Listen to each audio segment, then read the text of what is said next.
Live from New Delhi, you're watching DD India Live, India's voice to the world. I'm Shubhendu Ghosh, coming up in the next 30 minutes. India asks Bangladesh to ensure safety of minorities. Bangladesh High Court refuses to ban ISKCON.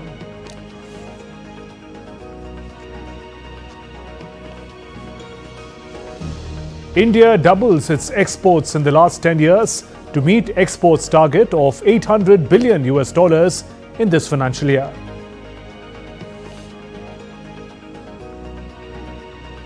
Australia enacts landmark law banning social media use for children under 16. Law mandates platforms like Meta and TikTok to block minors or face fines up to $32 million.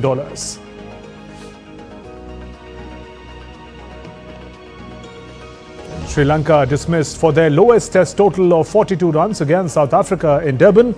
Johnson takes 7 wickets.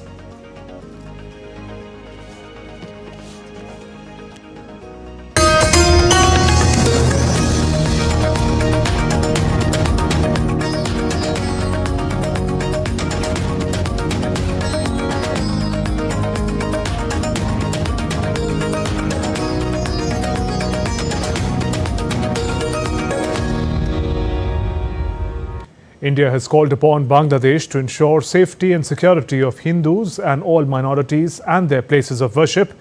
Minister of State for External Affairs Kirti Vardhan Singh, in a written reply in the upper house of the Indian Parliament, informed that primary responsibility of the protection of life and liberty of all citizens of Bangladesh, including minorities, rests with the Bangladesh government.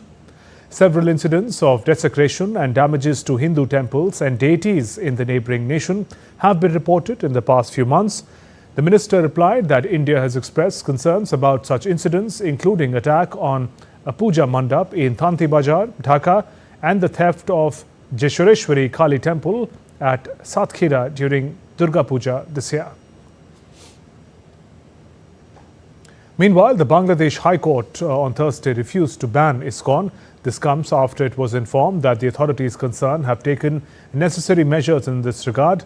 The bench of Justice Farah Mahboob and Justice Debashish Roy Chaudhary expressed satisfaction with the government's response and instructed it to continue efforts to safeguard citizens' lives and property. Massive protests erupted in Bangladesh following the arrest of Hindu monk Chinmay Krishnadas Brahmachari on Monday on sedition charges. He was denied bail on Tuesday.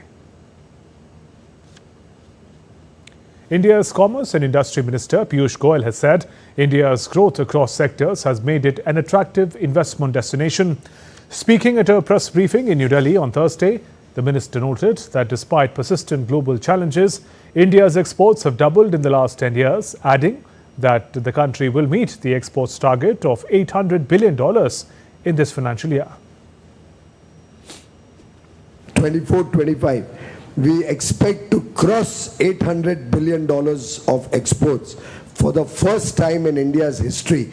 In a way, despite having inherited such a weak economy, despite the Indian currency being one of the strongest performing currency amongst all emerging markets and not depreciating as much as other developing countries, despite 2 years of COVID, 2 international wars and the Red Sea crisis, despite all of these challenges, I do see before my eyes a further rapid growth in our export income. Further, the minister underscored that digital infrastructure, interconnected grid and affordable data have made India the most attractive investment destination in the world. विश्व का सबसे attractive अगर कोई destination है artificial intelligence के लिए, अगर विश्व का सबसे कोई अट्रैक्टिव डेस्टिनेशन है डेटा सेंटर्स लगाने के लिए, अगर कोई विश्व का सबसे अट्रैक्टिव डेस्टिनेशन है ग्लोबल कैपेबिलिटी सेंटर्स, जो आज दुनिया भर में बड़ी बड़ी कंपनियां भारत की तरफ आ रही हैं, भारत में बड़े बड़े सेंटर्स में लाखों लोगों को, युवा युवतियों को विशेषकर नौकरियां मिल रही हैं, अफोर्डेबल कंपेटिटिव प्राइस पे इंटरनेट और डेटा होने के कारण पूरी दुनिया समझ गई है कि भारत एकमात्र देश है जहां पे हमने अपना ग्लोबल कैपेबिलिटी सेंटर बनाना चाहिए.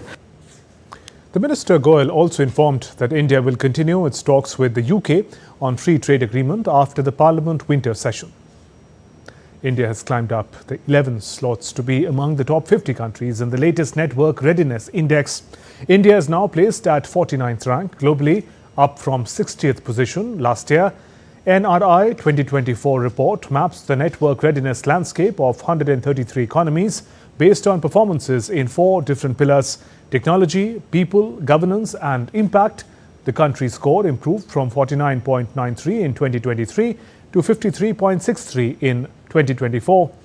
Notably, India leads several indicators including AI, FTTH, building internet subscriptions, mobile broadband, internet traffic, among others. India also ranks second within the group of lower middle income countries after Vietnam, demonstrating significant digital progress with notable strengths in tech innovation and digital transformation. India's performance in NRI 2024 is latest in a string of advancements in telecommunication sector. Over the past decade, tele-density increased from 75.2% to 84.69%, with wireless connections reaching 119 crore. Digital India initiative has expanded broadband access to rural areas, resulting in sharp rise in internet subscribers from 25.1 crore to 94.4 crore.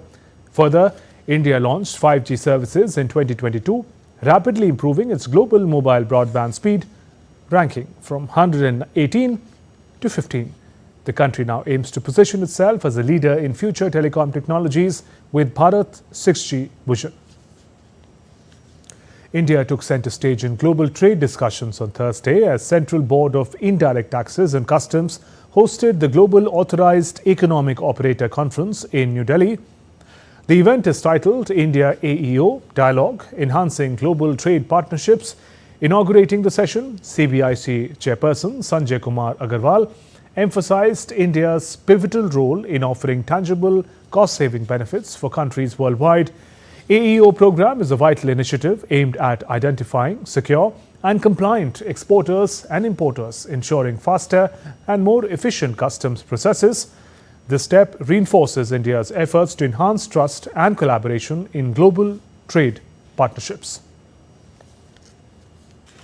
The concept of AEO, embedded within the World Customs Organization's safe framework of standards and complemented by the WTO Trade Facilitation Agreement, aims to enhance trade facilitation while ensuring supply chain security through collaboration between customs and the private sector. At its core, the AEO program offers tangible benefits in the form of simplified procedures, expedited clearances, and reduced transaction costs. And now updates from the Parliament of India. Both houses of Parliament have been adjourned till Friday amid ruckus by the opposition members. The opposition is demanding immediate discussion on alleged financial irregularities against Gautam Adani, violence in Uttar Pradesh, Sambhal and other issues. Two newly elected members of parliament took oath in the lower house as soon as the proceedings began. Congress candidate from Wayanad, Priyanka Gandhi Vadra, and Vasantrao Balwantrao Chavan from Nanded were administered oath by the Speaker, Om Birla. Both houses had to be adjourned shortly due to the continuous ruckus by the opposition. In the upper house, 16 notices under Rule 267 were rejected by the chair. Allow me to take agenda of the day. We should not dishonor the spirit of those who gave us this constitution. No.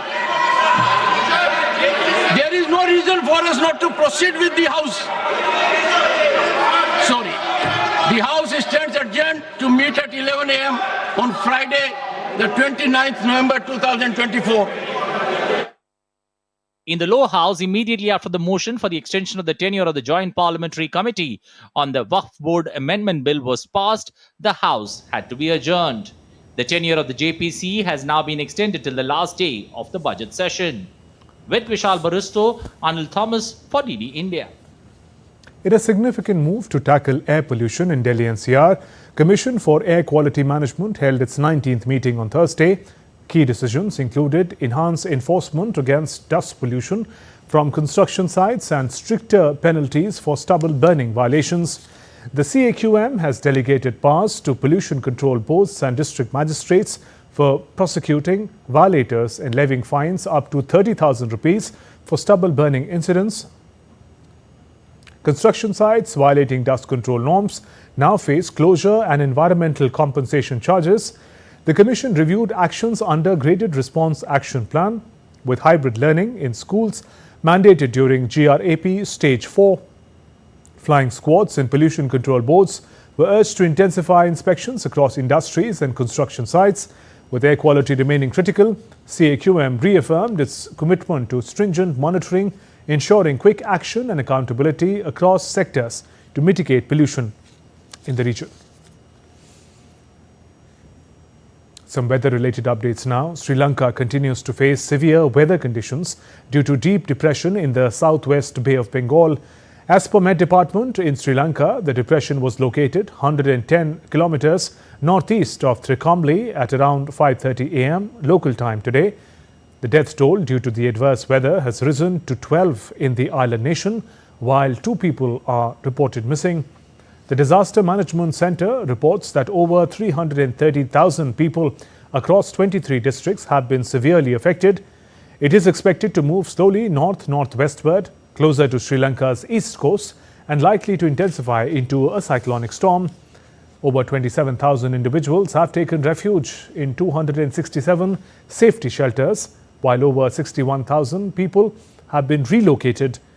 The landslide warnings have also been issued to 9 districts by National Building Research Organization till 7 p.m. local time. Meanwhile, relief efforts are underway with 2,700 personnel from Tri-Forces deployed to assist the affected communities. And the deep depression is expected to reach India's Tamil Nadu-Puducherry coast in the next 24 hours as it moves nearly north-northwestwards. Met Department has said light to moderate rains at many places, with thunderstorm and lightning at 1 or 2 places is likely to occur over Tamil Nadu, Puducherry and Karaikal area in the next 24 hours. Meanwhile, Chief Minister M.K. Stalin chaired a high-level meeting to review preparedness, deploying National Disaster Response Force and state teams to vulnerable districts. India's Met Department also advised fishermen not to venture into southwest Bay of Bengal and along and off Sri Lanka and Tamil Nadu coasts till 30th November. Relief camps, medical teams, 24/7 emergency operation centers have been set up to tackle the situation. Holiday had been declared for all schools and colleges in Puducherry and Karaikal on Thursday due to heavy rains. Let's now take a look at other stories making news around the world. In southern region of Thailand, 3 days of heavy rains has triggered floods, killing 1 person. The floods displaced thousands of people with more days of rain forecast. The floods killed 1 student in Narathiwat province and has displaced more than 2,700 people. The Asian Development Bank ADB appointed Masato Kanda as ADB's 11th president. Kanda is currently serving as the special advisor to Japan's Prime Minister and as Minister of Finance. He will assume office on 25th February 2025. Following significant snowfall, Turkey's ski center kicked off ahead of its schedule on Thursday. The metropolitan municipality celebrated the opening by providing complimentary weather sports service to visitors. And still to come on this edition of TD India Live.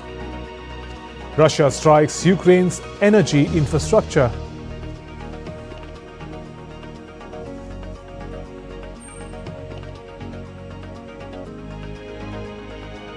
Israel says ceasefire with Hezbollah in Lebanon violated.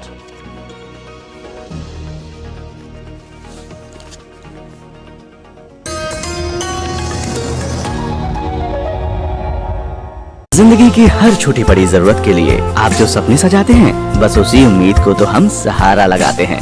SIP आपकी savings को आपकी खातिर काम पर लगाएगी आज ही अपनी पहली SIP की शुरुआत करें। अधिक जानकारी के लिए अपने वित्तीय सलाहकार से परामर्श करें। LIC म्यूचुअल फंड द्वारा निवेशक शिक्षा की एक पहल। म्यूचुअल फंड निवेश बाजार के जोखिम के अधीन है। योजना से संबंधित सभी दस्तावेजों को ध्यान से पढ़ें।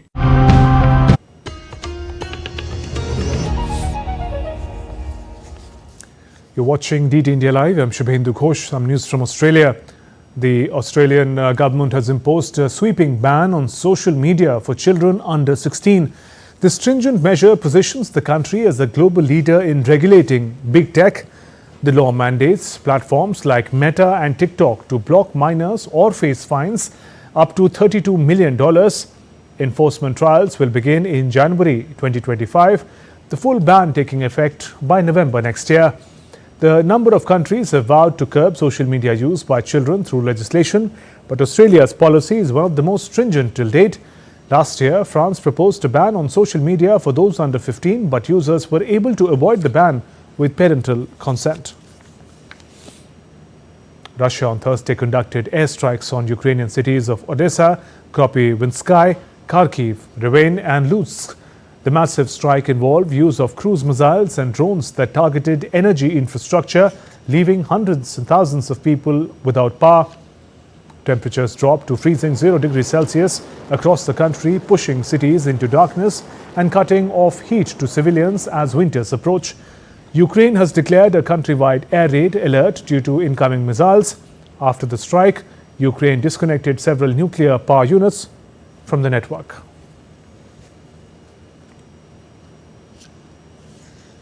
And Russian Defense Ministry on Thursday said it destroyed 25 Ukrainian drones overnight over 4 regions. Russia claims 2 districts in the southern Russian region were subjected to a massive drone attack and 1 civilian was injured.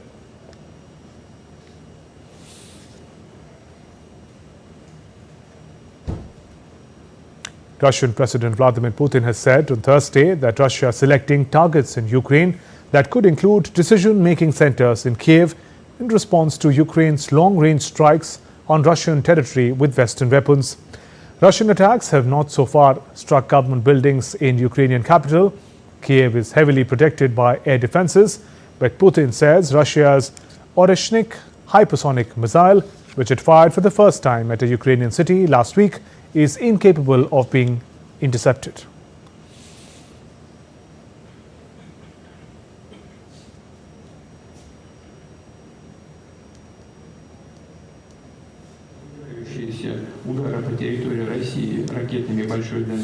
As has already been said, we will respond to the ongoing strikes on Russian territory by Western-made long-range missiles, including by possibly continuing to the test Oreshnik in combat conditions, as was done on November 21.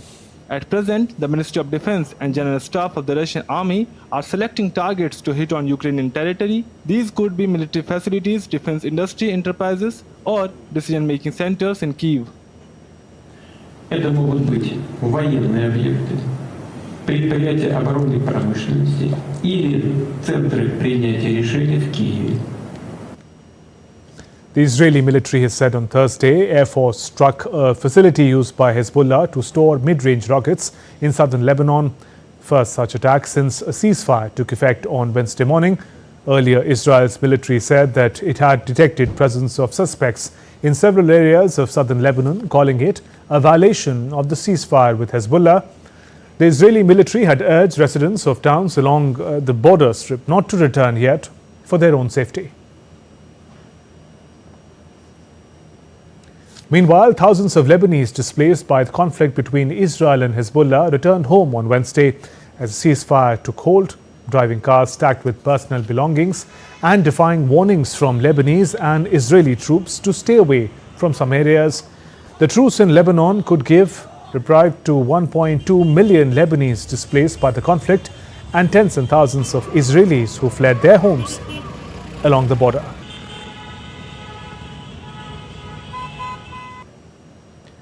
The Israeli army has meanwhile announced restrictions on Wednesday on people's movements in South Lebanon after dark.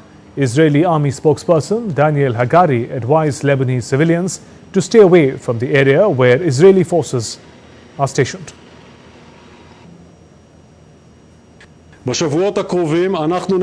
Residents of Lebanon, as you have seen throughout the war, we do what we say. For your protection, we ask you to stay away from the area where our forces are. The ceasefire agreement is phased, and we will let you know when it is safe to return to the area. Let's talk about IFFI. It started with a bang and was filled with memorable film premieres and panel discussions. Numerous celebrities from Bollywood, Hollywood made their presence felt. And if you feel that the starry presence at IFFI this year is over, well, think again, as the closing ceremony today will be a star-studded affair.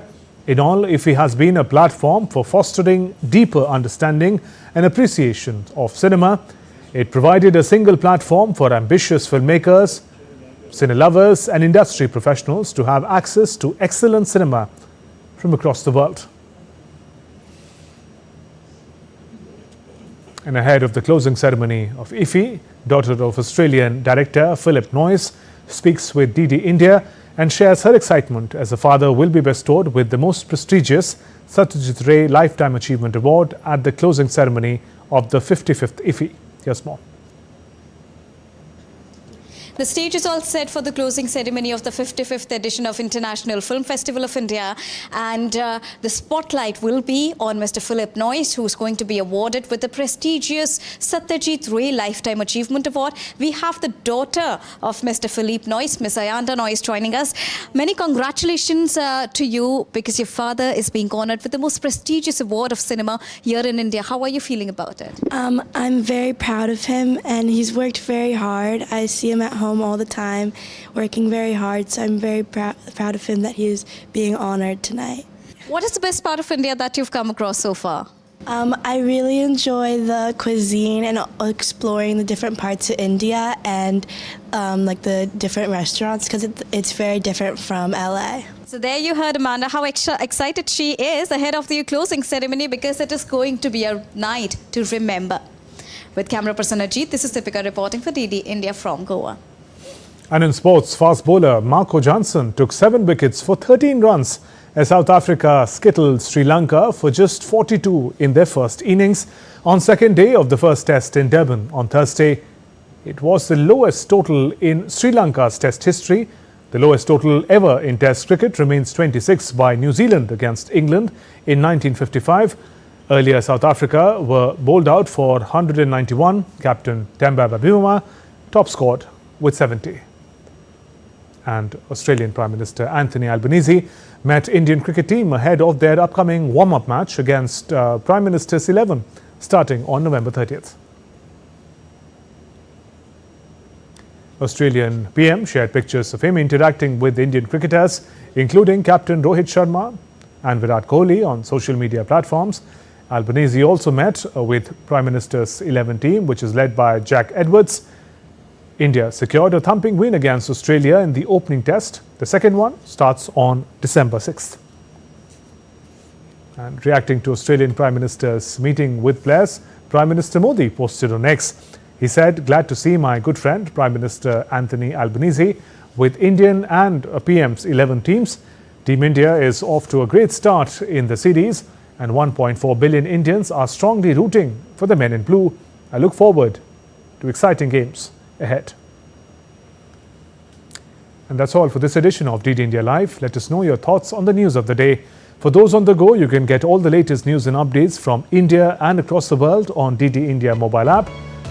This app is available on both Android and iOS platforms. Scan this QR code on your screens to download now. We'll be back with more news as it breaks here on DD India. I'm Shubhendu Ghosh from all of us here in Delhi. Thanks for watching DD India Live. Namaskar.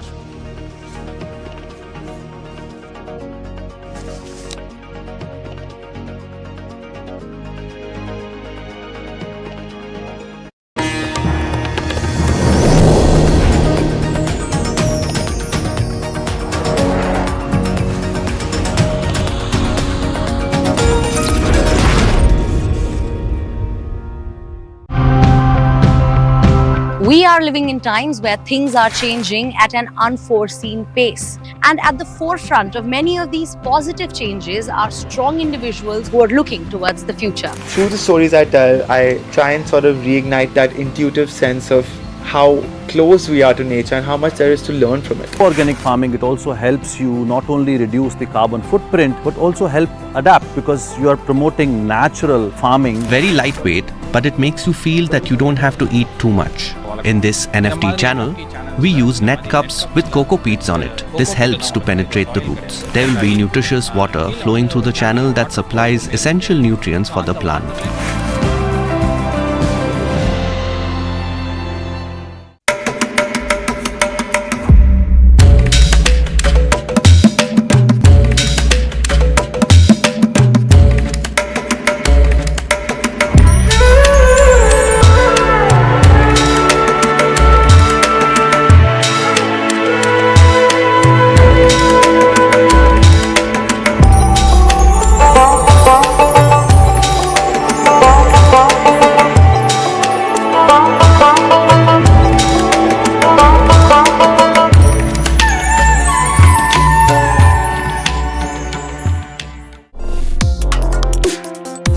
Complex issues, hidden agendas, twists and turns, strategic games. We think all dots are linked. We just need to connect them. Join me every week as I connect the dots to unravel hidden designs in statecraft, mysteries, and decode issues that matter to you. Watch Connecting the Dots with me at these times on DD India.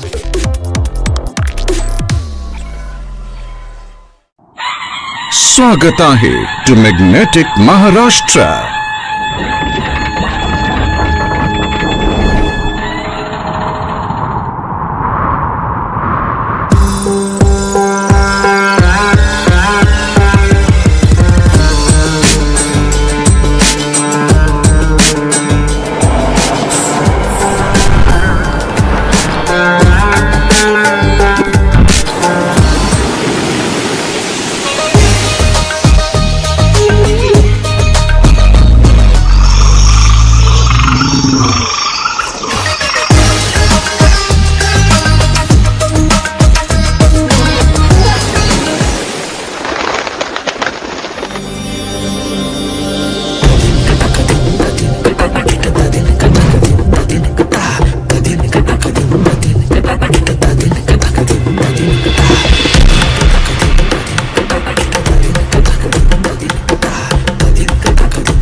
Come share in the richness of Maharashtra as one family, united by the collective vision of building a better tomorrow.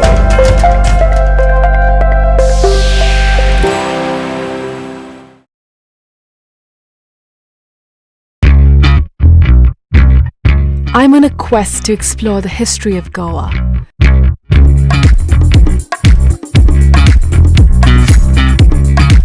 A land steeped in diverse and intersecting cultures and traditions.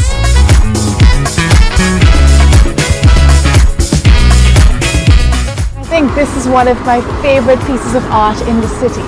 Here, influences from multiple faiths coalesce in beautiful ways. From religious sites to charming villages and vibrant streets.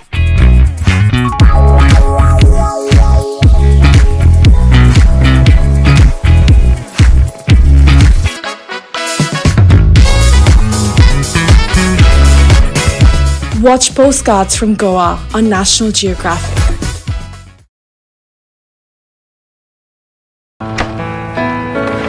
पापा ये सब? हाँ, जो चीजें सालों से बेवजह पड़ी हो उन्हें हटा देना चाहिए। ये भी दादाजी की पुरानी पासबुक और एफडी। अरे ये कैसे रह गया?